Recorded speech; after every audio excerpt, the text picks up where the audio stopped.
Alrighty then. Welcome. No, I gotta wait. My thing hasn't loaded yet. The little intro that I read off of. I had to wait for it to load. Ba ba ba ba ba ba ba ba ba ba ba ba ba ba ba. This is the temporary theme song for the Media Lunch Break. I love these little cold open moments that we have, Andrew. I always pick good ones that make really you do. look just absolutely incompetent. Stupid. Yeah. I'm starting to think that I subconsciously am trying to make myself look stupid just to give us a cold open. Whatever helps you sleep at night, Chris. Welcome to the Media Lunch Break, everybody, where we give you all of your comic, geek, and movie news all in the time that it takes to eat a good sandwich and maybe have a nice Cobb salad. I'm Chris Treble, and alongside me, as always, is my co-host, Andrew Dunn. Say hello, Andrew. Hi. See, I put that in because I've noticed in the intro as of late, all I've said are pastries. Oh. And I was like, you know what? Let's go a little health conscious. Diversify? Yeah, Sure. absolutely. So reach out to the vegetarians in the audience. Cobb salad has bacon in it. So, this is episode 4.2. This is the second half of the... consciously or unconsciously? Yeah. This is the second part of our episode. If you want to listen to the first part where we covered some of the news of the week, you can go ahead and go to iTunes. God damn it. My God. This is just a fucking wreck. You can go to iTunes, listen to that, download that. You also don't need to in order to watch this, to listen No, to this. you could go to YouTube, you could go to SoundCloud. Well, no, I was saying you don't need to listen to the one before this to listen to this. I don't No, think you there's anything don't. that You don't. I'm leads just into trying this. to... Alright, yeah. But you should listen to as many as you can. Yeah. Please. So what are we talking about today, Andrew? We're talking about a little show that I've been trying to get you to watch for a while called you have. Stranger Things. Yes. And you somehow didn't wait for me to assign it for you. Nope. I was like, I am going to see it. Well, you were... Of your own volition. I saw this online. I was like, oh, that looks like something that's interesting to me. Mm-hmm. Then you were like, hey, have you seen this? I was like, no, I haven't. You were like, you need to see this. Very good. And then someone completely unrelated, like totally not nerdy at all, came to me and was like, have you watched this? And I was like, no, I have not. And they're like, I don't understand how you, of all people, have not watched this. And I was like, okay, now I need to make a point. So a normie told you about it, and you were like, Yeah. well, this is awful then. I'm not Yeah, gonna one see of the this. straights told me. Yeah. And I was like, I gotta check this thing out. What did you think of Stranger Things? It's good. Yeah, it's pretty good. Yeah, it's great. It's fantastic. It's really, really fucking good. All right, next thing. Well, let's do this. There's so What's many- the show about? Man, that is a good question. The show opens with a group of 4 kids who are very nerdy in a time when it was not a good idea to be. Somewhere between 1940 and 2016. Right. I believe it's the 80s specifically. I think this is 1985. It's somewhere around there. 84, yeah. 85. First of all, the costumes and set pieces are just fantastic. astonishing. So they are playing some version of either Dungeons & Dragons or some knockoff. Yep. And one of the boys, they start to ride home, and one of the boys all of a sudden goes missing. Mm-hmm. And it is now up to this town, this podunk backwoods little town, to find this boy. It should be very simple. He's probably just playing in the woods somewhere.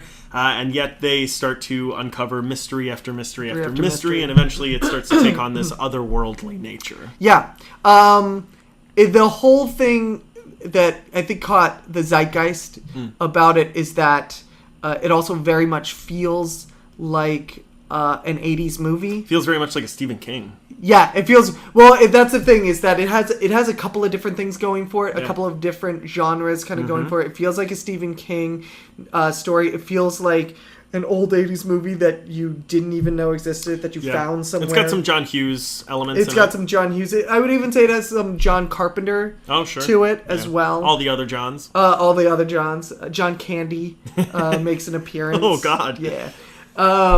No, but it's really phenomenal in what the Duffer brothers pulled off with this. I can't kind of emphasize how fascinated I was by this.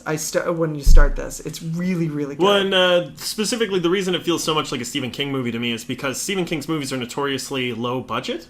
Like, you look at something like It, which we've talked about before. Yeah. Which, I can't speak on precisely how much money was spent, how much actual currency was spent during the making of that film, right. but it feels very low budget. Right. There's very little CGI, there's a lot of real practical effects. Right.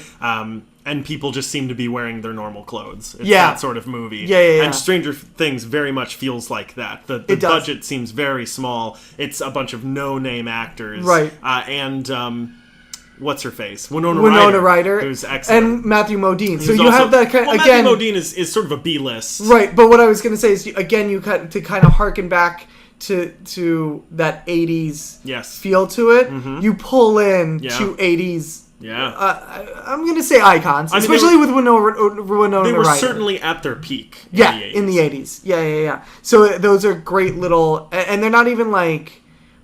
They're not even like cameos where it's like, oh, that person was big in the... Like, they have substantial parts in this. Yeah, and Winona really Ryder, good parts. Winona Ryder knocks it out of the park. She's great in this as the mom. And Matthew Modine is... It's great. Who, by the way, like, I'm pretty sure, in all honesty, in the entire series, you could count, like, all of his lines on, like, two hands. It's possible. You know what I mean? Like, I mean, he... it's funny. Because he doesn't speak for, like, the first, like, 4 episodes. Well, and it's funny, Mad Max was extremely critically acclaimed. Yeah. I didn't like it very much, and I felt like Tom Hardy didn't do a very good job in it. Right. And many people tried to explain to me, it's not what he's saying, it's what he's not saying. Look at that acting, and it just didn't do it for me. This guy gets it. He does. He is a stoic, cold man who's just trying to do the right thing. Yeah. It's really good, and they do a great job of not adding in people talking to themselves when they're alone, or it never feels like they're saying something that these people wouldn't say. Yes, that's absolutely true. I think where do I want to go with this? I'm not trying to like harp on this, but I think the thing that attracted me to it within the first... By the way, first of all, it's 8 episodes long. Let's talk about that for a second. Oh my god, I totally forgot. It's 8 episodes long. Normally, a Netflix show is 13. Well, and you can tell that they've been listening as well, because I remember a lot of people had a problem with how long Daredevil was. Right. It felt like it should have been 8 pretty episodes long. Pretty much every... I would actually venture to say all of the Netflix shows that I've seen so far, which is both seasons of Daredevil, Jessica Jones, all seasons of House of Cards. I'm in the middle of the what are we on now? The 4th season of House of Cards, I think. But they all kind of suffer from the the episode 9 lag. Okay. Where it starts off really good and you set up what your whole plot line throughout the season is going to be and you really launch into it. Then you had a couple episodes where you're like, we got to stretch this a little bit. We want to get into exposition and we want to get into character development, and then we're going to really rope it in at the end. And the last episodes are great, but you're like, you kind of question, do I want to keep going with this around episode 8, 9, maybe 10? This might be specifically a superhero thing as well. Now, to be honest, to counter what you said, I definitely felt it with both Daredevil seasons, but I didn't feel it. Maybe occasionally with Jessica Jones, but for the most part, I felt like that was really solid. Everything was pretty well packed. They kept it, yeah. But to be honest, and we'll talk about this more when we do an episode on The Flash after I get caught up. Right. The Flash really feels like there are times where I'm just like, come on, let's get to the stuff. Yeah. What's going on here? Yeah. Now they are adhering to a different structure, and they are still kind of banking on the fact that you're not binge watching this. Yeah, which I am. Which I don't know why any shows do anymore anyway. But so they do, they're trying to work the best that they can. Yeah. But this felt so tight. So comfortable. Yeah. You got in, you did the thing, and then there was maybe a half an hour, which is literally a half an episode, where I went, how much longer is this going to go? Then it spins, and you're like, okay, great, we're back. Do you remember what episode it was? I want to say it was around 5 or 6. Okay. I had that on the 3rd episode. It was much more romantic, and I was like, I don't... What happens in the... Do you remember what happens in the 3rd episode? It's the one where they... By the way, spoilers just throughout. Oh, yeah, if you haven't seen it, then why... The whole show, this whole episode, we're talking about Stranger Things. So if you haven't seen Stranger Things... Don't listen to this episode. Go watch Stranger Things. So you know what's going in. But So if you're don't be pissed at me if you're an idiot. If you've got a cocktail party to go to later tonight and you don't have enough time to watch 8 episodes of Stranger Things, listen to us talk about it, and then you'll have stuff to talk about. But and you can nod your head. If you have a cocktail party to go to and you haven't seen Stranger Things, just watch Stranger Things. Don't go to the cocktail party because it's not worth going to the party. That's true. Socializing. Wouldn't recommend it. I'm not for it. 5 out of 5 would not recommend. Yeah, absolutely. So, yes, spoilers, as you always say. Yeah. So episode 3 is the one where the girl and the guy finally do it. Oh, and it's very much about like, don't talk to me, Mom. You don't know what I'm going through. That ends with Barb. It starts with Barb. Actually, it opens before the opening credits. I was like, "Yeah, the here Barb we go!" falling out of the pool. Yeah, and it just rips her down. Third episode. Yeah. Are you sure? Yes. That's what I mean. It is so tightly done that there was. I think I'm trying to think what exactly it was. At some point, I was like, "What the fuck's going on with 11? Like, let's just explain." Oh, sure. And then they started to really explain it, and I was like, "Yes, now." Well, and this show does something that I generally consider very bold, but usually a bad choice. Right. And it's something that another unpopular opinion that I have is I didn't like Lost or any of the seasons of Heroes that I watched. Okay. And part of that was because from the first or second episode of both shows, I could tell they were answering one question and asking 2 more. Right. And by the time we made it through the first season, I was like, they're never going to answer all these questions. They've asked so many questions. Right. And people who followed both of those shows to the end ended up being incredibly disappointed because their questions never got answered. Right. This is a show that does that as well, but wraps everything up. Because Heroes and Lost would both sort of have some generic... They would start big, right, answer one question at the very beginning, have a little bit of filler, and then the very end, the last 5 minutes, there'd be this crazy cliffhanger that makes you want to watch the next episode. Right. Stranger Things does that, but the middle stuff is so good. It's so rich. Yeah. And then you watch the end and you're like, oh, you're like, I can't stop now. Yeah, every moment is like a I can't stop now kind of thing. It is. Rich is like the best. Yeah. They got... Again, the thing I love about this is they got the tone of it so right. And for me... All right, I'm going to ask you a question, and I'm going to answer it in the same thing, but I do actually want your answer to the question. I expect nothing less. And that is, what makes like a quintessential 80s movie? You know what I mean? Like, because that it so much had that feeling to it. And for me, the devil was in the details. Yeah. Like, if you notice... I mean, obviously, what everyone says is the music, which is true, and I will compliment them that, and it's good, and it's a great soundtrack. It's a great great soundtrack. Know that that's what did it. It was like it wasn't overly done. It wasn't overly like hammered. Like we're using synthesizer because we don't feel. Well, I would say too, Guardians of the Galaxy had a great '70s soundtrack. Right. It was not a '70s movie. Right. But so it's even. I thought it went even smaller than that. Shot composition made it feel like an 80s movie. From the opening title sequence. From the opening title sequence. Yeah. Well, that's the other thing is obviously everyone will immediately say, oh, the opening title sequence they went in and actually put grain into the title, which was great. And the credits, though, it has that like kind of off fade to it and things like that. But even if you notice so you have the title sequence and then it goes into the first shot. Yep. It always starts with like a long, kind of quiet establishing shot, which is so 80s. Yeah, maybe from above. Yeah. Or watching a car go somewhere. And that was the other thing that combines with that is that there's always some sort of very real activity going on. Yeah. Like the 80s, when you watch an 80s movie, to me... and it'll even reach back into the 70s, like especially when you get with like a Spielberg or something like that kind of ushered in that era of movie making that a lot of people took their cue off of in the 80s. Yeah. There's always sound, there's always activity, there's always something going on. Sure. You know, there's always a radio playing. There's always for me when it really hit home was in the first episode. When Hooper, the sheriff, he walks into the police station the first time, and there's that tracking shot of him following around. Oh, yeah. It's almost Sorkin-esque. But it is almost Sorkin-esque, yeah. But there's like, there's typing going on, there's people talking going on. He's talking to the secretary about contemplate, but he's like, picks up a donut and just eats it. Well, it's interesting because what it actually is we're watching something that takes place after Sorkin's prime, right? That is inspired directly by the influences that made Sorkin. Which probably also inspired. So, like, it's a weird loop of that sort of thing. But that scene, I was like, that feels so 80s, and for me, it got me thinking, like, why does it feel so 80s? And it's because it's always busy. Because something's happening. There's always something happening. When Eleven walks into the diner, there's a radio playing in the background. There are people talking. Or there's people talking or things like that.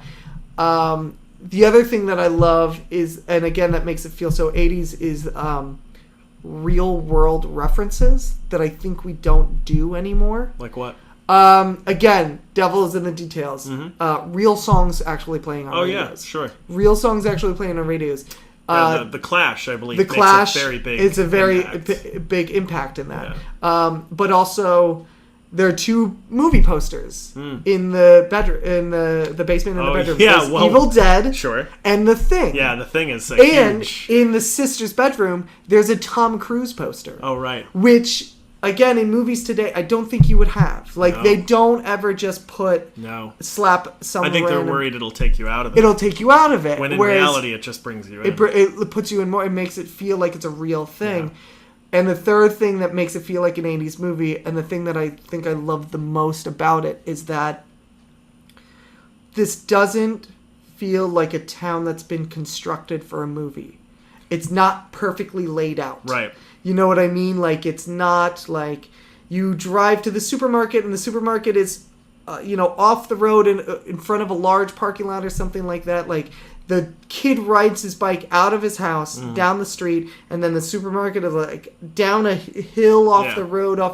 It feels like they went to a town. Yeah. They went, the way that they used to make movies in the 80s and the 70s is, again, this is a 70s reference, but like when they made Jaws, sure, they went to a town and they spent the summer in that town making Jaws. They just went around town to different locations, made the movie, and that's Jaws. Those movies that were so influential in the 70s were influential because they were the first ones to do that, and they were indicative of the movies that would come to be in the 80s.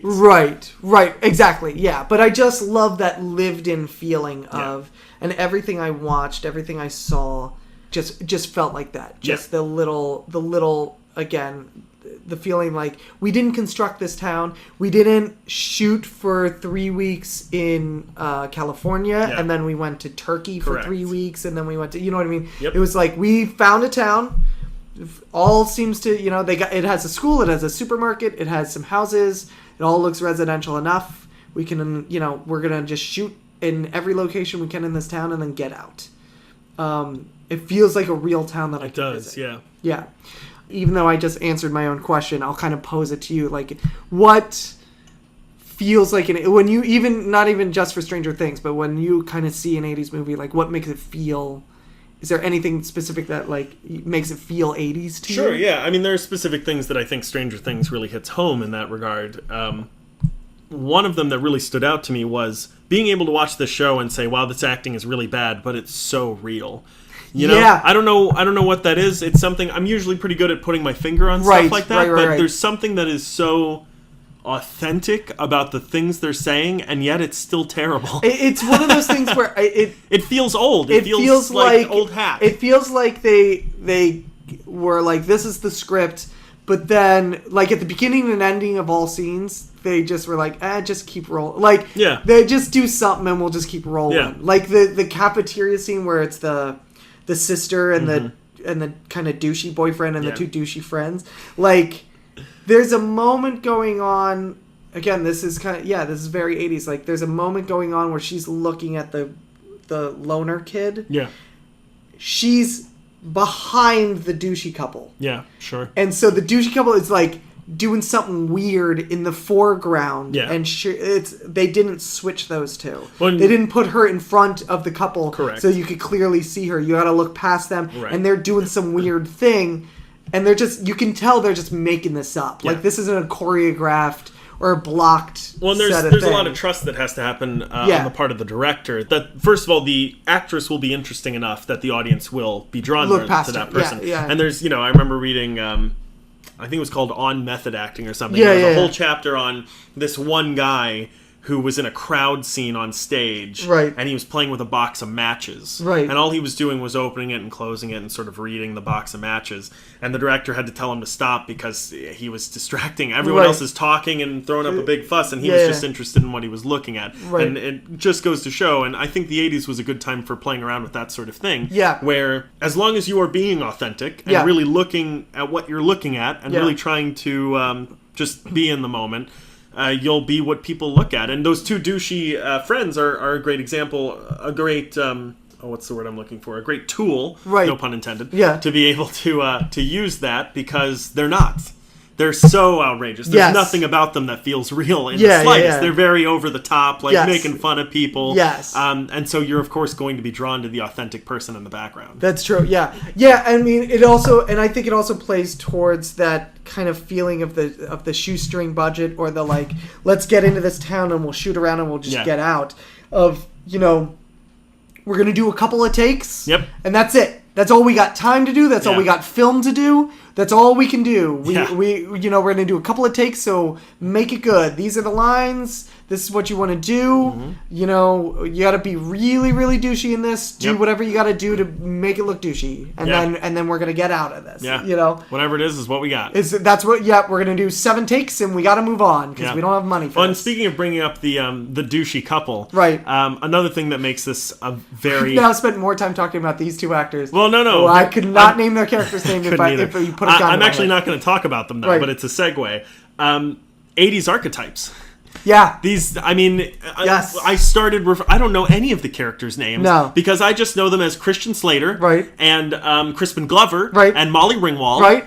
You know, I just go, I have these people that I'm like, oh yeah, that's that one, that's that one, that's that one. Can we just talk about how the dad was the most 80s he was dad? Fantastic. It was great. Like, I looked at him on screen and I started just laughing. His like, glasses. I was like, my God, they just found... Yeah.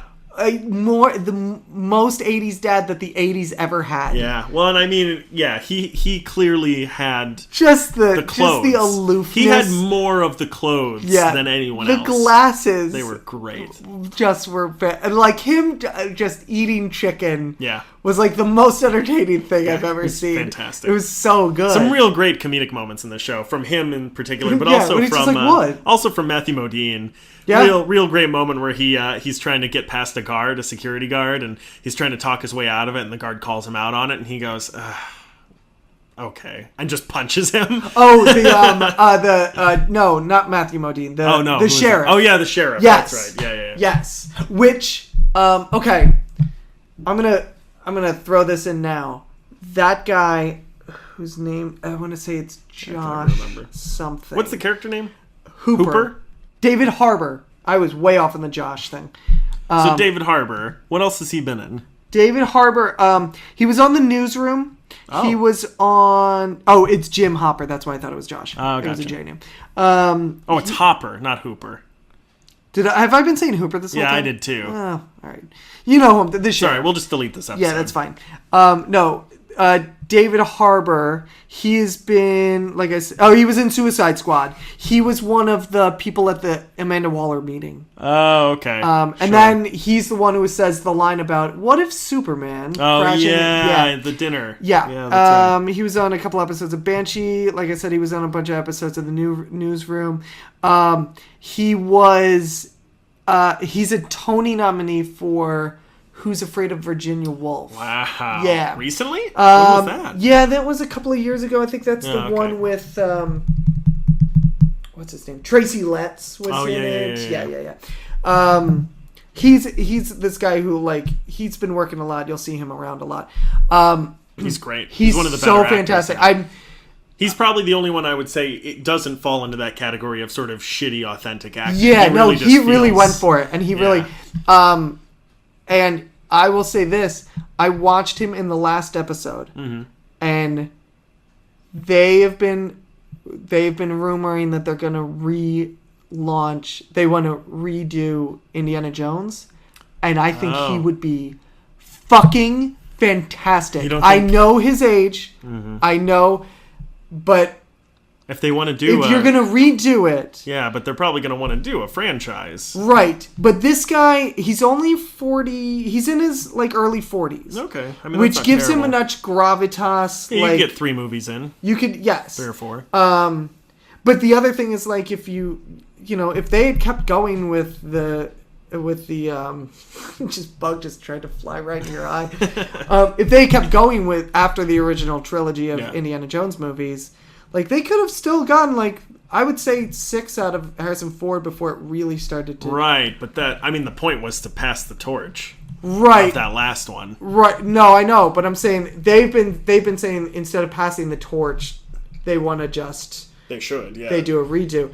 And I watched this guy in that interrogation scene when he's talking. Oh, yeah. He is so Harrison Ford-esque. Yeah. Well, go back and listen to it again.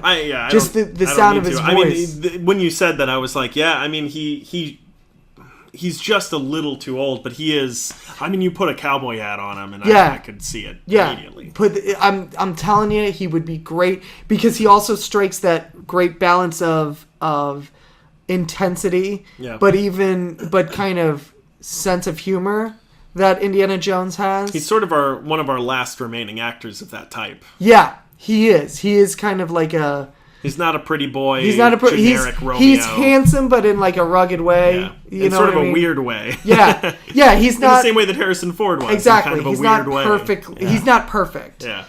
He's not like a Channing Tatum. Like everything on him is cut from fucking marble or something.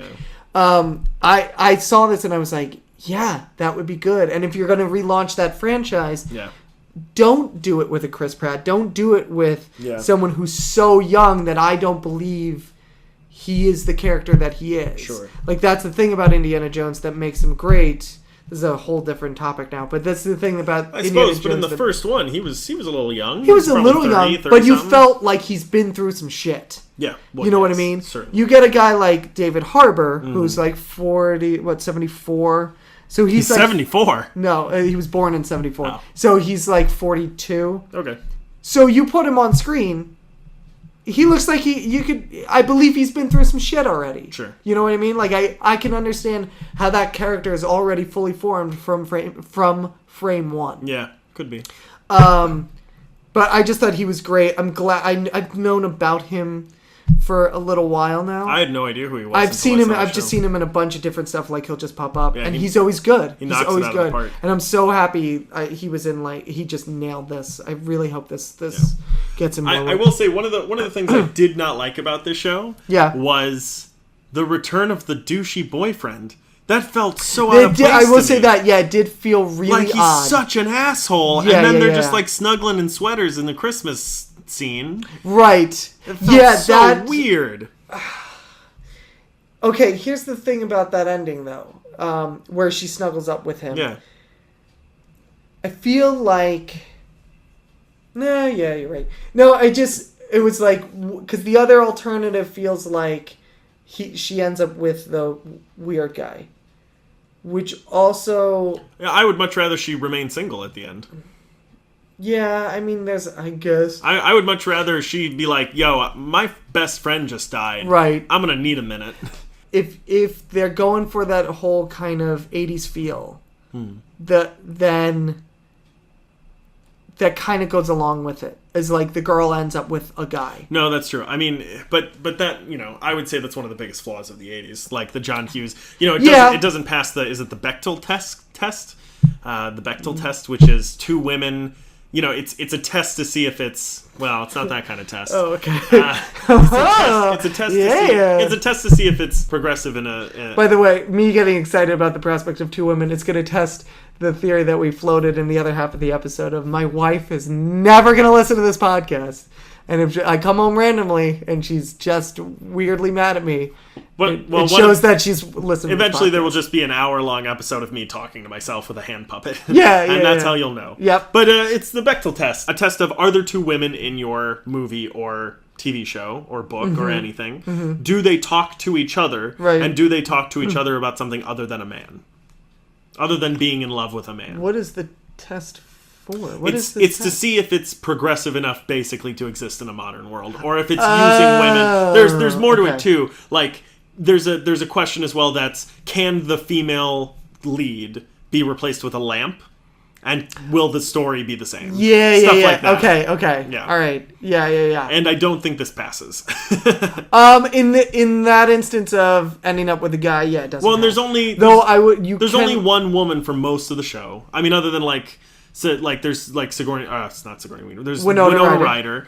And there's, a couple of the other moms. But right. They mostly don't talk to each other, and when they do, it's about a man. The girl talks to her mom, and it's basically about a boy. Yeah, that's fair. Yeah. I mean, she was great in this. I did the young girl, the sister. Yeah. She was pretty good. Yeah, it was. I really like too that they got a lot of weird looking people. Her in particular. Right. She looks very strange. She does. She's not. I mean, she's pretty, but she's not like. Well, they look like teenagers. They do. And I was actually just talking to my girlfriend about this over the weekend. That I was like, what is it about an entire species of animal, human beings, right, that between the ages of like 11 and 14, right, everyone is either over or underweight.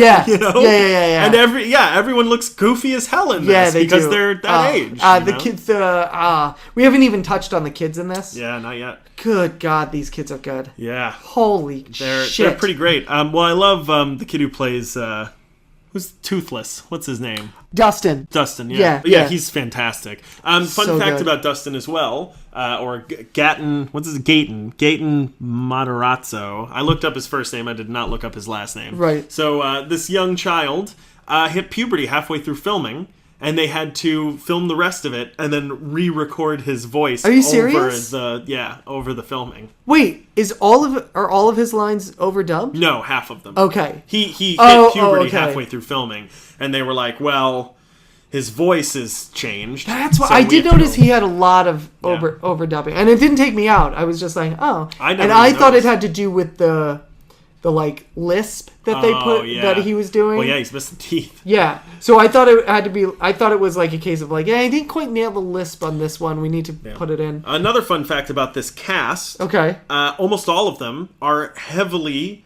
saturated in musical history in some way. Really? Gayton, what's his face, is one of his last roles was on Broadway in Les Mis. Oh, really? Yeah. Really? Yes. That's fascinating. Yeah, he does a lot of musicals. There's a great clip you can look up of him either doing karaoke for a birthday party or something. Yeah, and he can sing? It's one of the most beautiful songs I've ever heard. Are you serious? Yeah, it's I had to gorgeous. Look this up. And he's still missing teeth, and you're like, how do you That's the thing I was wondering. Is he actually missing teeth? I think so, yeah. I think that's one of his things. I think for now, that's right. Yeah, he lost. He's a cute kid. Yeah, he lost two teeth. But yeah, the main kid... what's his name? Mike Wheeler. Finn Wolfhard. Mike plays the guitar. So Lucas is also a musical theater guy. He was in The Lion King as Simba. They've got a whole bunch of... most of the older kids are drummers in real bands that have toured. Really? Yeah. I just love the musical connection of 11, which her name is literally Millie Bobby Brown. It sure is. Well, I was going to say, too, look up her singing.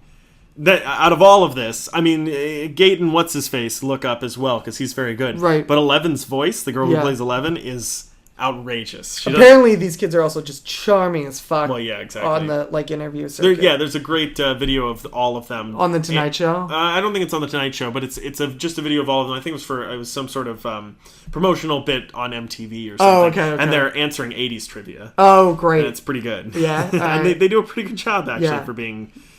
Yeah, these kids are... I mean, they just nailed it. And somebody else said this, I think it was on Fat Man on Batman, where they said, like, whoever casted this, just fucking give them all the awards. Every now and then, I mean, people take a chance. I said the same thing when Guardians of the Galaxy was cast. And none of it makes any sense to me, and it came out working. And it comes out, all the pieces and come this together. is another one, yeah. I mean, even Winona Ryder, like... she was sort of blacklisted from Hollywood for just not bringing in enough money. Right. And someone managed to get her back, and man, it was the best thing that could have happened to that person and to her. Yeah, I mean, the Duffer Brothers, these guys came...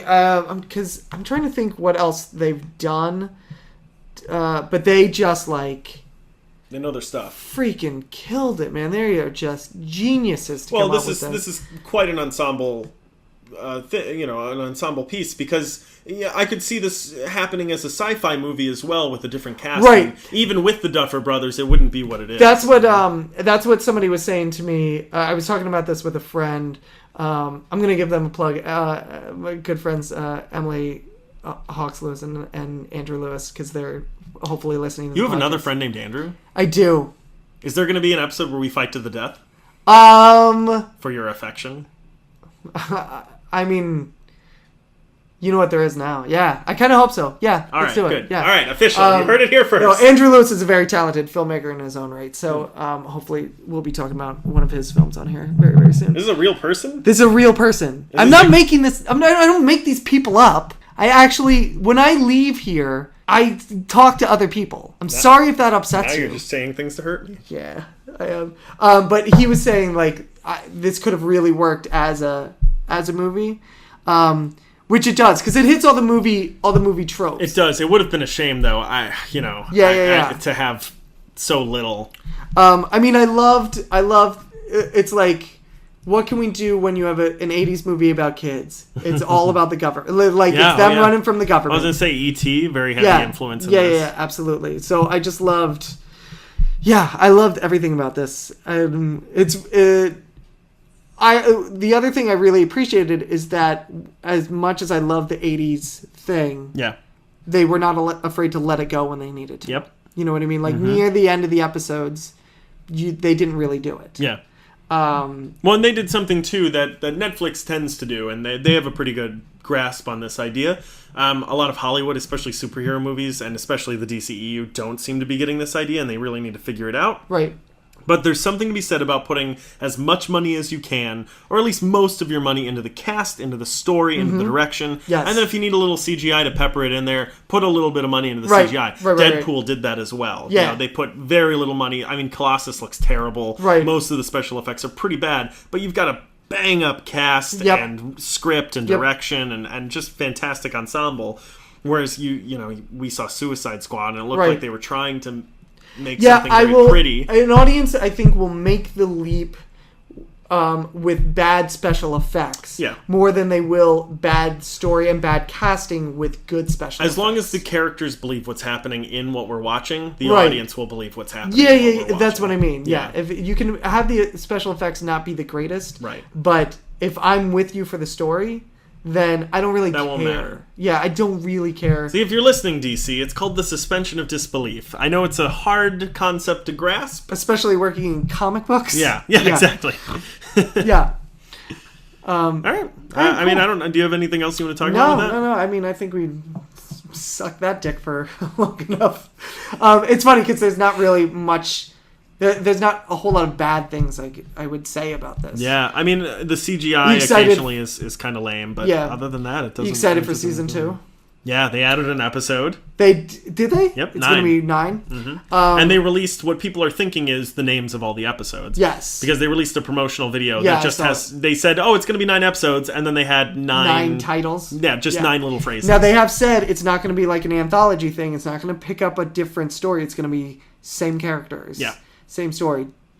I think they Good said thing or bad thing? Not same story. I shouldn't say same story. Well, no. I think they said the difference is it's going to take place in like the next season. Right. Something. It's going to take place in like fall or spring. Or right. Something. You think? Do you think that's a mistake? Do you think they should have gone anthology, or do you think continue with Do these I kids? think it's a mistake to switch out the cast? Nah. Yeah. Do you think they run the risk of,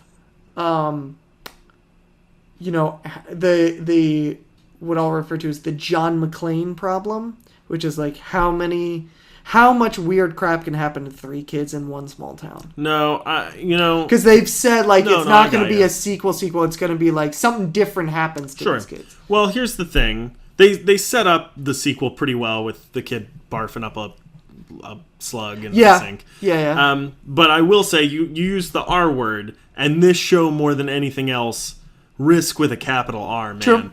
True fact. I think they've taken so many risks, and they know how to make educated risks. Yeah. I'm not worried about it at all. And part of that, I watched X-Files, had a good 8-9 seasons before it went bad. Yeah, that's true. I mean, until David Duchovny left. Yeah. So that's the other thing. As soon as they switched out the cast, that's true. It started tanking. Touche. This is the same kind of show. It feels very much like an X-Files style show, and I think that cast is so good. It is. If it's not broke, don't fix it. Yeah. Yeah, fair enough. want to go on to reading assignments? Yeah, definitely. Let's do it. You want me to start or you want to start? I don't care. All right, fair enough. I'll start. I don't care about any of this. Fair enough. You, me, and the listeners all feeling the same way. All right. You gave me Matt Fraction's Invincible Iron Man because The I Five loved Nightmares. the Five Nightmares. Because I loved the Matt Fraction Hawkeye so much. So good. It's so good. So what this is about is that Iron Man starts off saying, you know, I have these five nightmares, and he kind of lays out what they are, and throughout the actual action, there are people going around exploding, and you come to find out that someone is using Iron Man tech and giving them to these terrorists or factions or whatever, so that they can basically just cause havoc on things. And this is kind of the summary of Tony Stark's Five Nightmares, is that someone has now engineered the Iron Man tech and is using it for evil. And you come to find out that the true villain of this is Ezekiel. That's his name, right? Yeah. Ezekiel Stane, Yep. which is the son of Obadiah Stane. And he's really doing it just to take down Tony, just to fuck with Stark. Yeah, revenge. Yeah, revenge is really the name of it. And then Iron Man has to go and kind of defeat him. I liked it. It was entertaining. It felt a lot like Extremis all over again. Sure. It was like things are blowing up and I Yeah. gotta... That's sort of the Iron Man arc in general. That's it, and that's the thing about this is like Tony Stark is now like Marvel's Bruce Wayne. Sure. In that he's just... he always has been. Yeah, but not, more than the surface stuff of like he's rich and he's a superhero and everything. But like he's so brooding all the time now. Sure. I'm so worried that someone's gonna get my tech and re-engineer it and use it for evil. And I'm like, well then what the fuck? Like of course someone's gonna do this, Tony. You gotta just like embrace it and just go, somebody's gonna eventually do this. I'm gonna have to deal with it. Like stop being such a fucking whiner. Get over it. Yeah, Tony. Like, God damn it, Tony. Like, what the fuck? That for me was always like the biggest thing. It's cool if it's one story arc where he has to deal with it, but it feels like every modern story arc is like Tony coming to terms with his own tech. That's valid. And I'm like, then just hang it up. Yeah. Stop making stuff. Yeah. And they'll stop being stuff. Yeah. You know. Those are my thoughts. I mean, what's your figure on this story? Well, I think part of that might be influenced as well by, you know, you've only read 2 arcs now. True. But I think a lot of it is influenced by the MCU, which has started that turn as well. He's starting to be just pissed but off all the time. At least when he started, he was like Playboy. Like I miss 70s Tony Stark. You had me read Demon in a Bottle, and boy, I part of me really misses that Tony Stark because he was at least like, hey, Well, I mean, that's the thing is that a lot of... By the way, for those of you who can't see, I kind of did finger guns during the buzz to really hit my point home. Like, hey, I'm Tony Stark. He sure did. He's still doing it. Yeah. So, yeah, I mean, that's a problem that you run into now is that he's been around for so long. Right. I think that got old. I mean, that's how he started in the like Playboy the thing? 50s. Yeah. And then that didn't change until like the 80s, right. You know? And even then it took a little while. One of the things I really like about this, though, is the dialogue. I think even if you aren't fond of the writing and the arc and how the character's portrayed, the dialogue is really well written. There's something he said about his 5 nightmares and going through, and each one is being checked off. Right. I mean, and we said this last episode. That Fraction can write dialogue like nobody's business. Yes. I kind of missed. I mean, it wouldn't have completely fit here, but I kind of wish. I would love to read a Matt Fraction Iron Man story that has dialogue more in tone with the Hawkeye run. Yeah. You know what I mean? Just the staccato type of and dialogue. I'm curious... Well, there's a couple things about that, too. I'm curious to see which one was written before and the difference in... You know, the difference in time, which one was written before and how long ago it was. But the other thing, too, is that I think he might be trying to make a different character. Yeah, absolutely. You know? And I'm not faulting him for that at all. I just, again, I think everyone is now all the writers have now taken a turn of like, let's do brooding Tony Stark. Yeah. And at some point, doesn't Tony Stark just either... It's kind of like a put up or shut up situation No, where it's like, listen, you keep upgrading your tech. Mm-hmm. Either come to terms with the fact that like your shit's gonna get out there and you're gonna have to clean it up, and that's your job, and that's just what you do. That's your 9 to 5 as Iron Man. Or stop doing it. Yeah. Stop upgrading the techs. Just get out of the business altogether. And eventually it's going to phase itself out. I think the hard part is that it wouldn't phase itself out because the tech is already there. He's created it. Well, yeah, but you know what I mean? Like, just stop making it bad. Like, his answer to every time someone comes out with some of his tech and makes it a weapon, he's like, well, I got to make better tech. And well, I'm then like, how do you fight the person who has your tech? Get Thor. You know what I mean? Like, get somebody. No, that's true. That's valid. There's 8... It's not like he's alone in this universe. Although, to be fair, I mean, they blow up whoever it's not the New Avengers, but the Philippine group of, I forget those what they're guys called. are. But so people are trying, but you know what I was thinking as I was coming to this idea of like, God, Tony Stark just broods all the time. Yeah. Is I would love to see. This is going to sound completely unrelated, and I swear to God, it's going to connect. So just go with me on this. There's a Batman storyline where that has the Riddler.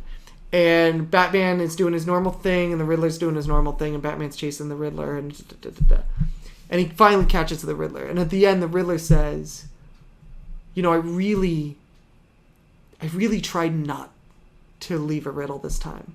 I really wanted to not do it. Yeah. And I just couldn't." Like, he has this obsessive compulsive, that's what he has to do when he robs a bank. Whenever he's doing a thing, it's his thing. He's like, I just wanted to rob a bank. I just wanted to do this, and I couldn't help myself, and I left a riddle, but I really didn't want to. And I would love to see that storyline of, instead of it's always like somebody is Tony's tech, Tony now feels bad about it and has to fight it. Like, sure, maybe one time where it's like somebody has to come to him and say like, hey, stop upgrading, like stop it, stop doing this, because every time you upgrade, your old tech goes out there, somebody comes back with it as a weapon, and now you feel like you got to upgrade again and defeat them, and every time, and it's a vicious cycle. It is, yeah. And I love to see somebody come in and say stop, stop doing it, and watch him try and not be the person that not to kind of go against his nature. Yeah, sure. To try to stop doing that. The same and thing see we if that's... talked a couple episodes back about the Hulk. Right. And to see the Bruce Banner movie. Right. And see him try to not become the Hulk. Yeah. Similar thing. I would love to see that storyline, because I think that would be kind of... It would be, I think, almost a modern-day demon in a bottle. Yeah, sure. You know, this is his new addiction. He's obsessive-compulsive, and this is his tick. Which we've sort of seen. I wish they had touched on it more in the MCU. Yes. But at the end of Iron Man 3, he blows up with everything. All the things, because he has like 100 things. And then Age of Ultron comes out, and he's got a bunch more. Right. And no one really addresses it. Right. But that's just come up with that. So, but yeah, I mean, I didn't dislike it. Yeah. It was just kind of like... Yeah. Well, kind of the same old. Well, using Ezekiel Stane is an easy arc. Yeah. I really liked the stuff with Pepper Potts. Pepper Potts was great. I wish they had gone more with... I'm sure later in issues they do. She becomes Rescue. Yeah. Because all of a sudden she was like, I can fly. And then that's it. Yeah, exactly. So you had the Sinestro Corps one. I did, yeah. So you gave me the first 2 volumes. Those are the... Only 2 volumes. Oh, okay, whatever. Yeah. You gave me the only 2 volumes. Yep, there you go. And very different, I found. Different from each other? Yes. Or different from... Okay. It was very, very hard for me to get through the first one. It took me a long time. It's so verbose and just full of information. Yes, it is. There's a lot of talking. Yeah, and just like 50 characters who all have to get a say in. Right. Also, many characters I've never heard of before. True. Yeah, it's a deep cut when it comes to the There are DCU. 2 characters who are just sort of there, who I've never heard of before, and their backgrounds are never really introduced. There's like Cyborg Superman. Okay. And then there's another guy who's kind of like Superman. Well, there's Cyborg Superman. Cyborg Superman was one of the 4 Superman when Superman died. Okay. Who came out. Right. All right. I know about and that. it turned out that he... was Hank Henshaw. Yep. Who was someone They call him that. Yeah. So Superman saved Hank Henshaw, like just barely, but he had I'm trying to remember this character's background. He almost saved Hank Henshaw, or thought Hank Henshaw had died. You think he's going to be in the movies since Superman's dead? No. No. Yeah, absolutely not. He would make a great villain. He would actually make a great villain. All the more reason he probably won't be in it. But then when Superman died, he came out and said, "It's me. I'm Superman. I'm resurrected, and this this is Kryptonian technology that put me back together." And then it turns out he's a villain and blew up Coast City, which is Green Lantern's home city. And then ever since then, he's been a Green Lantern villain, essentially. Got it. Who is this other guy who's kind of like a Superman? Give me his name. I don't know it. It's very rare that they actually even say the names of these people, but he's sort of the main villain in this. He beats the hell out of. Oh, Superman Prime. Oh yeah. That's Prime, Superman from a different Earth. Okay, and he's a bad guy in that? Yeah. Yeah, after I gave this to you, I looked at some of the people that were in this and was like, fuck, I didn't give him any background on this. So the first volume took me like 5 days of just constant reading, and I was like, I don't know if I dig this. It's fine, but it's a lot of exposition. Yes, it is. I finally understand where the phrase "the New 52" comes from. Okay. I always just assumed it was some technical comic book thing that they released 52 lines of Superman and Batman and Green Lantern, and there's 52 storylines, but it's about the multiverse. Yes, it is. There are 52 different Earths. Yeah. Yes. So that's cool. I was introduced to the Guardians. That was another thing. I was like, I don't know who these little blue Oompa Loompas are, but that's fine. Yeah. Okay. Nice. So I got those guys. The first volume was okay, and then this morning, I started reading it on the plane, and the second volume. Yeah, the second volume. I started reading the second volume on the plane when I came in because I went to Michigan for the weekend. Yeah, and I probably read the first issue on the plane. I read the second issue on the bus going to work. Right, and then I read the rest of it on my lunch break. Because it really picked up. I really, really liked it. It felt a lot more like a Marvel comic, which is less talky, more punchy. Yeah. Which I dig. I really, really like a lot of the characters in it. Kilowog. Yes, everybody cool. loves Kilowog. Yeah, he's great. The villain they introduced for him, whose name I don't even know is mentioned, but he sort of looks like a Venom type character. I know who you're talking about. Yep. Yeah, he looks like Kilowog with a black face and pointy teeth. Yep. Very interesting character. They have a nice rivalry that runs around. Yeah. Very interesting. That I didn't know that the Green Lantern Corps before this, evidently, were not allowed to kill. Yes. That was something I didn't realize. True fact. So it was very interesting to see them lose their rings when they would try to kill. They would try to kill. It would shut off. Yeah, exactly. Yeah. So they would lose their power during that, and then for them to then gain the ability to kill, which is such an interesting. They really they reflect on what comes with that. The responsibility. You are now given free will to just murder. Right. And what do you do with that? We've chosen you for a reason. We believe that you have the ability to use your willpower in the best way possible. And you kind of, and they do a really good job, I think, with once that moment happens, also in a very quickly touching on like the impact that makes on several different species or several different cultures. Definitely. Of like, some are like, we should have had this all along. Yeah. Let's go out and kill. Some are like, I don't really believe in killing, but it's my job. Well, and some of them abstain entirely. And some of them are like, no, I'm still not going to kill. Yeah. But they do a really great job of kind of laying out, not to make a pun, but laying out the full spectrum of viewpoints on killing on the The job. only thing I did not like, there was one plot hole I found, and for a storyline this complex, that's astounding. that there's only one. Yeah. Again, Jeff Johns wrote this, so it's great. Yeah, it's going to be fantastic. He's fantastic. The only plot hole I found is that every time a lantern dies, it says X lantern died. Like they all know that lantern has died. Right. Everyone who has a ring knows that a lantern has died, and yet somehow every time the Green Lantern Corps goes to another section of Sinestro, Right. Of the Sinestro Corps, Right. that section doesn't know that they have the ability to kill now. Even though, I see what you're they've saying. just like 50 of them have just been wiped off the map all at once, and then like 20 minutes later, another 40 of them Right, are right, dead, right. and then another 20 of them are dead, and they presumably are just like, oh, I guess they all had heart attacks or Right, something. right. Yeah, okay, that's fair. Yeah. But that's not really something either that is greatly affected by the plot. Right. It's just confusing. It's like a that- detail. Yeah, yes, exactly. It's just something that every time that happens, they're surprised. Yeah. When they probably shouldn't be. Nice. But yeah, I really enjoyed it. Lots of interesting twists and turns. It's definitely an epic, like it's an epic. It's Yes, a saga. it is. That's why it calls for so much exposition. There's, it's very finely woven. Yes, that's a very good way of putting it. Yeah, it's very tight. It plays, like I said, it is a DC kind of deep cut. Yeah. That it plays heavily into all of the mythology of DC and especially the Green Lantern Corps, the Green Lantern universe, as it were. It gave me a great love for Guy Gardner. Yeah, you didn't even know who Guy Gardner I sure was last didn't. week, and He's you probably know my all of favorite it. DC He's character. Great, he's fantastic. magnificent. He's got a rich Yeah. history to Even him though as well. he's a Michigan fan. Ah, Which comes up twice in the comic. yeah. Good, awesome. What do you got for me this week? You know,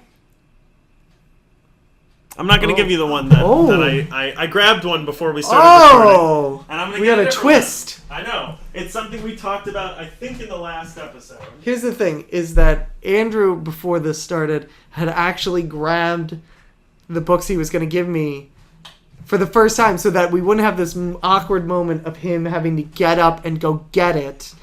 And I'm pretty sure he's doing this on purpose, just so he can put in this moment of him having to get up in the middle of the podcast, leave the mic, and just go into his room for a little while. 2 words. Yeah. Tough shit. All right. Fair Here's enough. for you. Yeah, Old Man Logan, as talked about earlier in this episode a I think couple it of was days the ago. last. Yeah, the last. the last half of the Yeah, episode. yeah. Yeah, excellent.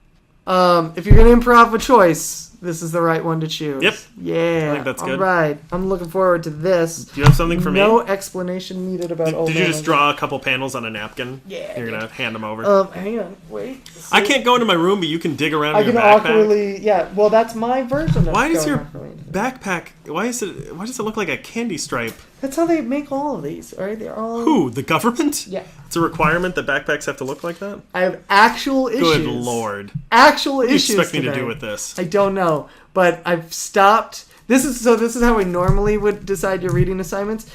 I would late Monday when we record this, before I left to come record this, quickly go, shit, I didn't think of a reading assignment for Andrew. Let's go to my bookshelf and grab the first trade paperback I saw off the shelf. You know what's really funny? Yeah. I'm learning more and more how little I know. Yeah. So every time we have a reading assignment, I have to read yours and a new thing. Yeah. To decide whether or not it's something I want to give you. Yep, exactly. But this one, I've been actually, from the moment we started this podcast, I was like, I'm definitely giving it to him. What is it? This is called Identity Crisis. Oh yeah, you've told me about Yes, this. I have. This is a mini series written by Brad Meltzer a that fake came name. out. It's a real name. That's fake. He's an actual novelist, and the way that he got offered to write comics is that in one of his novels, I think it's a law firm. The name of the law firm is actually the names of all of the Watchmen, and he put it in because he's a Oh. big comics fan. Cool. And somebody read it and was like, that's the name of all the Watchmen. You're a comics fan. Do you want to come over and write comics? And he was like, oh, okay, I can That's totally so do that. lame. It's like the guy who gets discovered in the subway because he's attractive and becomes a big movie star. Right, but he never, he didn't go out and seek comics. He was just he was a novelist, and someone was like, Well, that's cool, hey, I I guess. I see this in you. As long as it works, I guess it doesn't matter. I love this series. It's a real whodunit. Okay. It's an old-fashioned murder mystery. The other thing about this is that years ago, DC kind of kicked off this campaign of they would do a lot of crossovers in the span of only a couple of years. Where Is Captain America in this? no, but they would do a lot of crises. Like there was this. That would be quite a crisis. Yeah, an Infinite Crisis and then Final Crisis, and this one really kicks it off and kind of in a more human way than a lot of the times you would see like a great battle or something. This doesn't have that. This kind of leads you through. Like I said, and it's great because it leads you through kind of like all of the B characters of the DCU and everything like that. It's so crinkly. It's fantastic. You have them all in. When I get rid of all of my comics and go digital, this I will probably keep for the rest. ever. You'll light up. Yeah. The rest I'll just have a giant bonfire. Sounds but good. This is one of my favorites. Don't put it on this. Take this back. You will definitely enjoy. Great. Cool. All right, that's going to do it for us. You want to tell them one more time where they can find us? Yeah, you can definitely find us on iTunes. Yes, you can. I confirm that. Yep, yes, we figured it out from last time. Yep. So you can find us on iTunes. You can find us on the Google Play Music site. Yes. I'm going to say that again. You can find us on Google Play Music. Yep, there you go. And you can also find us on YouTube. Just YouTube search The Media Lunch Break. We're also on SoundCloud at soundcloud.com/The Media Lunch Break. We're on Twitter if you want to send us a message or a tweeter or a twat. A Facebook tweet. Just go ahead and get on twitter.com and our handle is at Media Lunch Break. If you want to send us a buck or two every time we keep the mic make going. a thing, keep the mic running, keep the lights on. It's so cold. The nights very, are so very cold. Chris and I have to cuddle for warmth. Yeah, that's why we cuddle. I mean, we would anyway. But so you can go to patreon.com/The Media Lunch Break and that'll separate us. You'll break up a home. If that's not worth a couple bucks, I don't know what it is. Yeah, absolutely. We're also on themedialunchbreak.com. Yes. You can find stuff on there. Yes, we are, indeed. If there's anything that you go on that has a subscribe button to it, just go ahead and hit it. Yeah, click it. Hit it and forget it. Hit it and forget it. Or maybe don't forget it. I mean, whatever. They've subscribed, so it doesn't matter. That's the nice thing about subscribing. Once you hit it, you can forget it because it'll just automatically do it. With no repercussions. So unlike life. Yeah, so SoundCloud, YouTube, iTunes, just subscribe. Yep. Leave us a review. 5-star preferably, but whatever. Do what we you suck, do. be honest. Be honest. We'll do our best to improve. Leave a little message. We'll never do it again. We will not do that. I thought of another thing. Improve. Oh yeah, you go ahead and email us if you want to at themedialunchbreak@gmail.com. We probably won't respond, but it's nice to just talk to someone. Hey, yeah, sure. Why not? Just to know we're not alone in this world. Yeah. Yeah. Although I don't know how emailing an empty email address would make you feel like you're not alone in the world. Fair point. And on that note, have a good week, everybody. We will see you next time. Bye. Yeah.